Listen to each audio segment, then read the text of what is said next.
The dock was still wrapped in that early morning hush, the kind of quiet that belongs only to fishermen and the first breath of sea air. Mist clung low across the water, turning the harbor into a ghostly painting of faded blues and silvers. Gulls cried in the distance, like old spirits wailing through fog, and the air smelled of salt, gasoline, and damp rope. I sipped my coffee and strolled down the gangway, as I did every morning, ready to prep for the day's eco-tour. But then I stopped. My boots echoed against the weathered planks as I blinked once, twice. A hollow pit formed in my stomach. The dock was empty. Both my boatsme 25-foot charter boat and my personal speedboat were gone. The ropes that normally tethered them swayed gently in the breeze, frayed, ends whipping like broken nerves. No, no, no, I muttered, half jogging forward. I reached down, checked the cleats, the ropes. No sign of a struggle, no signs of vandalism, just gone, like they'd evaporated into the night. I looked up and scanned the harbor. Nothing but bobbing silhouettes of distant vessels and a few kayakers paddling slowly near the inlet. I reached for my phone and called the marina office. "Mark," I said breathlessly, "both my boats are gone." "Gone?" he asked, voice scratching with sleep. "What do you mean, gone?" "Gone as in not here. Vanished. They were locked up last night. I'll check the security cams. Come to the office." I hung up and marched that sound, adrenaline rising in my veins like a tide that didn't ask permission. Losing one boat would have been bad, but both? That was my business, my livelihood, my freedom. Inside the office, Mark pulled up the footage with slow fingers and a grumble. I stood behind him, arms crossed, trying not to pace holes in the floor. "There," he said, squinting at the screen. About 4:12 a.m., the grainy black and white feed showed two large, lumbering figures waddling down the dock. They were hard to miss: broad shoulders, loud floral shirts, and oversized straw hats that looked like picnic umbrellas. One was carrying a tote bag the size of a laundry basket. The other cradled a mega-sized iced coffee in one hand and a Bluetooth speaker in the other. My jaw unhinged slightly. Mark turned. "You know them?" I did. They'd been around town for the last week, staying at the Airbnb cottage just off the beach. Two sisters, Clara and Mia, mid-40s, loud as air horns and big enough to block sunlight when they stood side by side. They'd already gained local infamy for yelling at a barista over inadequate foam density and scolding the lifeguard for body shaming after he asked them not to swim past the buoys. Now, here they were, in the middle of the night, breaking the dock gate, climbing into my speedboat like it was a theme park ride, and God help me tugging the charter boat along with them. "Are they stealing them?" Mark asked. The video was absurd. Clara shouted something, then threw her arms up like a pirate captain. Mia tossed snacks into the speedboat like it was a floating pantry. They unhooked my ropes, revved the motor, and within seconds, both boats glided out of frame. "They're not just stealing them," I said. "They're making a damn parade." Mark whistled. "Want me to call the sheriff?" "Already on it." But when I called the local station, the response made my blood boil. "Boats weren't reported missing until this morning," the dispatcher said. "It's possible it's a misunderstanding. People borrow stuff all the time around here. Give it 24 hours. I stared at my phone like it had personally insulted me. "They're not cousins borrowing a canoe. They're two strangers hijacking thousands of dollars worth of equipment." "Understood, sir," came the bored reply, "but unless there's a clear emergency." "Forget it," I snapped, hanging up. I tried the Airbnb owner next. "They checked out last night," she said. "Said they were headed on a sunrise cruise, paid in cash, left no forwarding address." My blood pressure was about to punch through my skull. I sat in my truck, staring at the water line, when my phone buzzed with a notification. A friend had tagged me in a Facebook video. I opened it, and there they were, Clara and Mia, basking in sunlight on my charter boat, floating in open water like royalty on a barge. Clara was narrating with an exaggerated drawl. "Y'all, we are out here on the ocean, living our best lives. Ain't nobody stopping the Double Trouble cruise, baby." Mia raised her iced coffee in salute. Freedom tastes like salted caramel and adventure. My stomach churned. They were filming it like a vacation vlog. Hundreds of views already. Laugh reacts filled the comments. This is someone's boat, right? They're gonna get sued. Hello. Living large, literally. I wanted to scream. Instead, I started screen recording everything, every frame, every ignorant word. Within the hour, I found more clips on TikTok. Mia had posted a selfie dancing on the speedboat. Her hashtags a punch in the gut. Sequins Bodicey we're on this dock. I messaged them both. No reply. I commented, this is theft. Return the boats now before law enforcement gets involved. Clara replied not to me, but with another video. Oh my God, she said, rolling her eyes at the camera.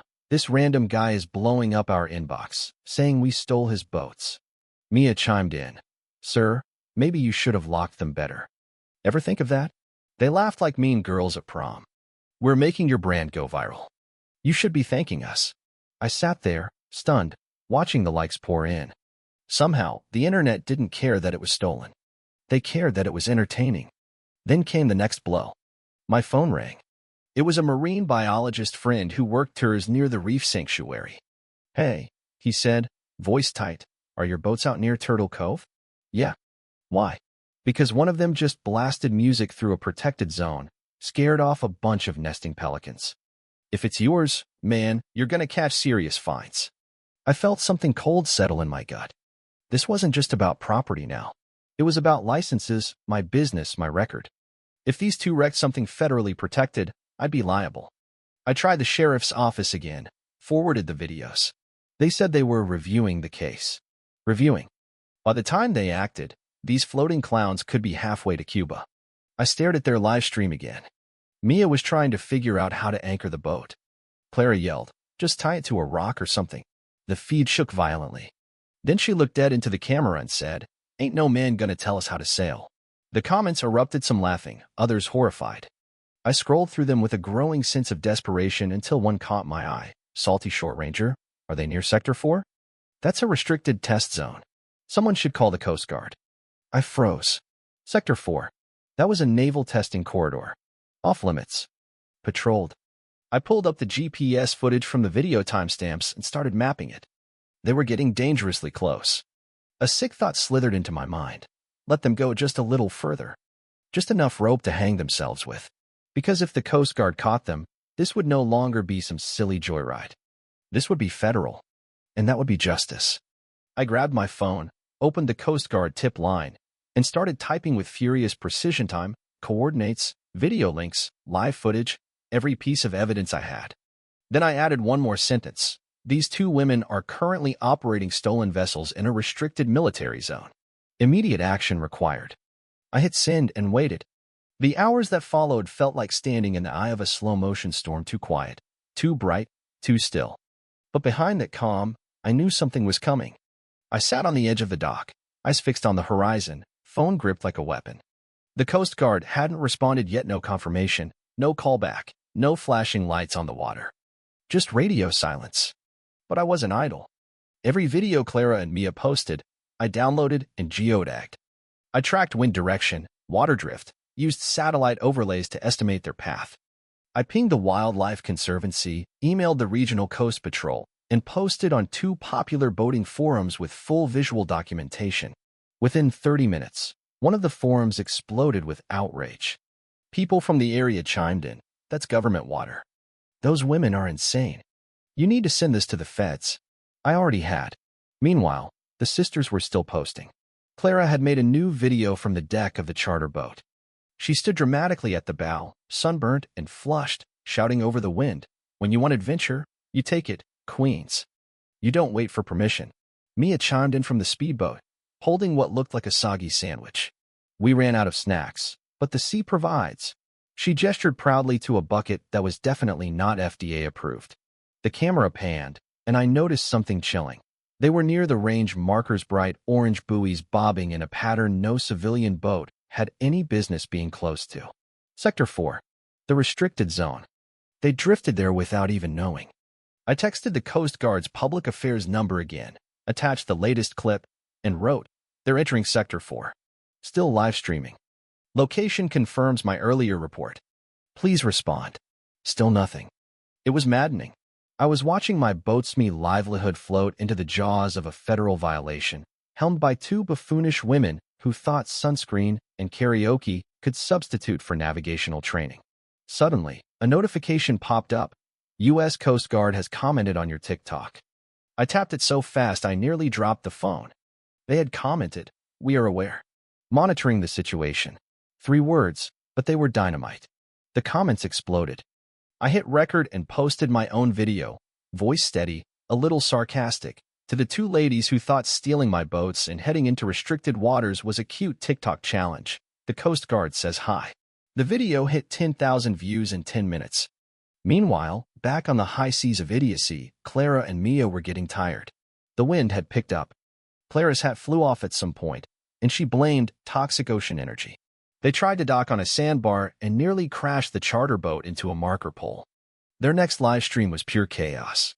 Clara was panicking, her phone shaking as she screamed into the wind, "We can't get the anchor to hold. It just keeps dragging." Mia, who had stripped down to a leopard print swimsuit, yelled off-screen, "The bathroom doesn't work, and I think I saw a shark." I paused the video. The toilet? Yeah, that was a sealed tank. And the shark was probably a drift buoy. But the fear on their faces, that was real. They weren't in control anymore. They were adrift, untethered, and too far out to fake confidence. Then came the sirens. Not from my phone, not from the internet, from the water. A low, bellowing horn rolled across the waves like thunder, deep and mechanical. I looked through binoculars, heart hammering. Out past the reef, a gray silhouette emerged, sharp angles, radar tower gleaming in the sun. A Coast Guard cutter, a big one.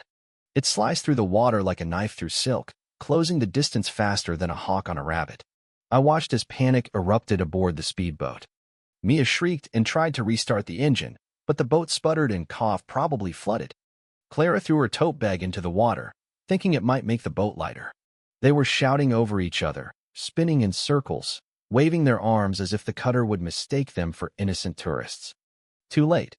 The Coast Guard's voice boomed over loudspeakers. "This is the United States Coast Guard. You are in restricted waters. Cut your engine and prepare for boarding." Clara tried to yell back, "This is discrimination against women of size." The cutter didn't flinch. The next part was both horrifying and deeply satisfying. One of the Coast Guard's smaller boats, a rigid hull inflatable, deployed from the side and zipped over, leaving a white wake like a slash across the water. Within minutes, they were alongside the speedboat. Officers boarded with swift precision, professional, no nonsense. Mia tried to run. She actually leapt into the water. It was like watching a beach ball get tossed from a pier.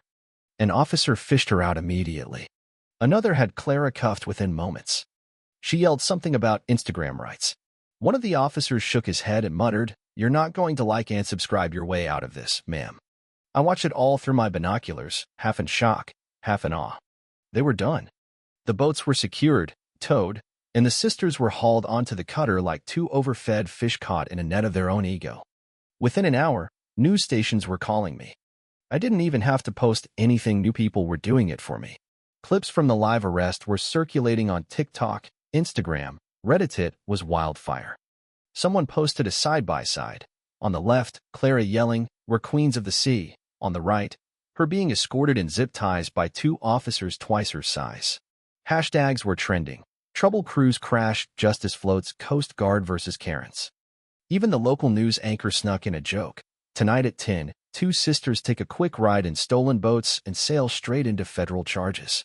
But while the internet erupted, I wasn't celebrating yet. The boats were coming back, sure, but I needed to assess the damage. When the Coast Guard cutter docked later that afternoon, I was there, waiting, clipboard in hand. One officer greeted me professionally and explained the process. "Sir, both vessels were found in restricted water. Do you want to press full charges?" I looked past him at the sisters. Clara sat on the dock, head down. Mia, wrapped in a towel, was sniffling. The confidence was gone, along with the sun hats and iced coffees. Now they looked like 2 kids caught shoplifting, but instead of gum, they'd hijacked 10,000 pounds of fiberglass and liability. I didn't hesitate. "Yes," I said. "Full charges. Every last one." He nodded. "We'll take it from here." And just like that, it was over. But as I walked away, my mind was already turning. They thought they could take what wasn't theirs, laugh about it, go viral. Well, they did, just not the way they wanted. And this story? It wasn't done growing legs. Because while Clara and Mia sat in federal holding, I was about to publish the full story: the arrest, the live streams, the Coast Guard footage. They had set the stage. Now it was my turn to make them famous. The courtroom wasn't what you'd expect for a case involving stolen boats, viral videos, and a Coast Guard chase. It was small, humid, and smelled faintly of mildew and stale coffee. There were no flashing cameras, no reporters swarming outside, just a few sleepy locals in the back row, and a judge who looked like he'd seen enough ridiculous cases to write a novel. Clara and Mia sat side by side at the defense table. Their outfits were far less flamboyant now, baggy sweatshirts, loose jeans, hair tied back without their usual loud accessories. But they still carried that entitled aura, even in handcuffs. You could see it in how they scowled at the judge, like this was some minor inconvenience in their otherwise fabulous lives. Their lawyer, some guy they'd apparently found on Craigslist, stood with visible discomfort, flipping through a folder that looked embarrassingly thin. Meanwhile, the prosecution laid everything out like a carefully arranged buffet of idiocy. Unauthorized use of private property, violation of protected maritime zones, obstruction, failure to comply with a federal officer, and damage to a chartered vessel used in licensed ecotourism. And then came the videos.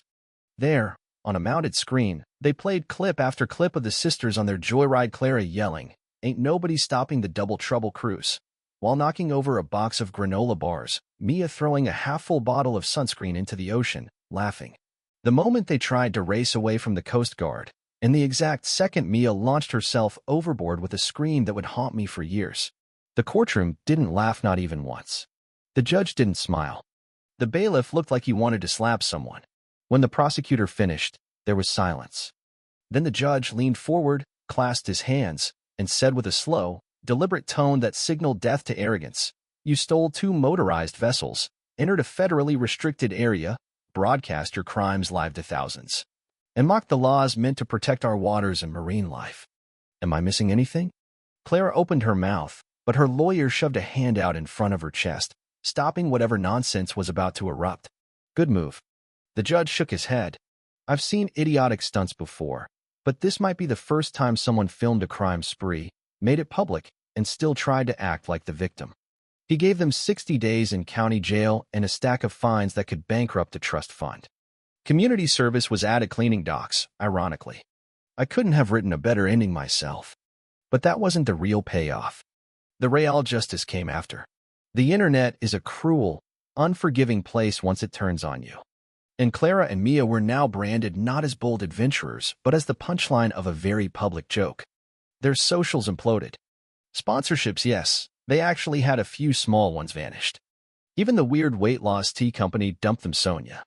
TikTok removed their accounts for violating multiple community standards, and someone started selling t-shirts with a picture of Mia mid-dive into the ocean and the words "Coast Guard don't play." Their faces were meme fodder. In one popular edit, Clara's rant was remixed into a sea shanty that hit 500,000 streams. Meanwhile, my business was booming. I didn't even have to advertise. My story was the advertisement. People came from towns I'd never heard of just to take a ride on the famous Double Trouble boat. Some even asked to sit in the exact seats Mia fell from. I added new merch caps, mugs, magnets, all branded with real justice sales.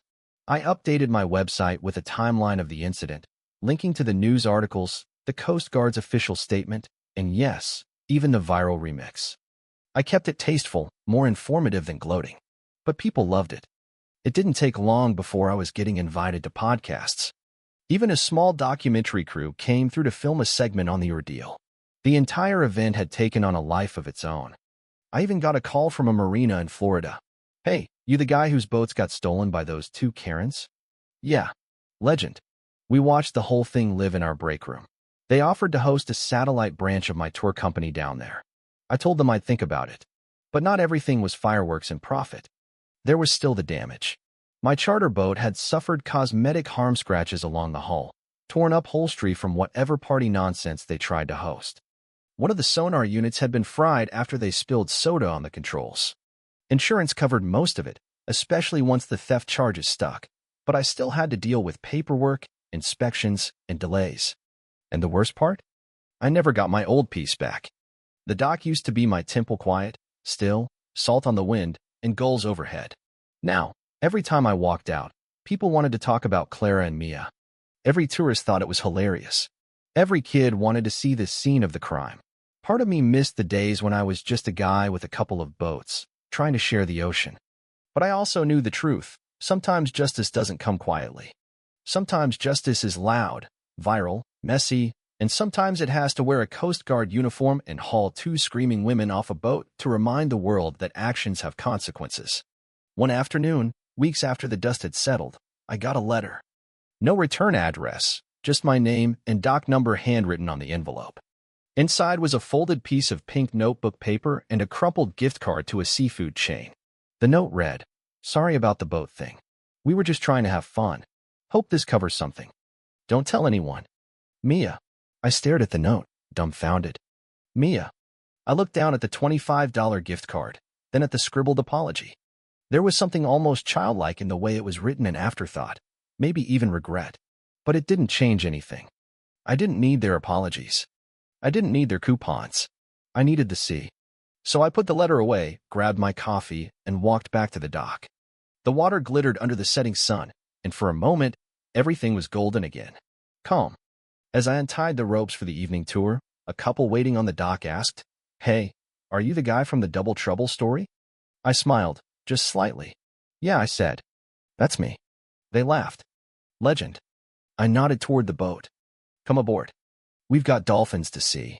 And this time, nobody's stealing anything. They climbed on, still chuckling. As I turned the wheel and pushed away from the dock, I glanced back one last time. No screaming, no stolen boats, no Clara and Mia, just water, wind, and the steady hum of justice still echoing out over the waves.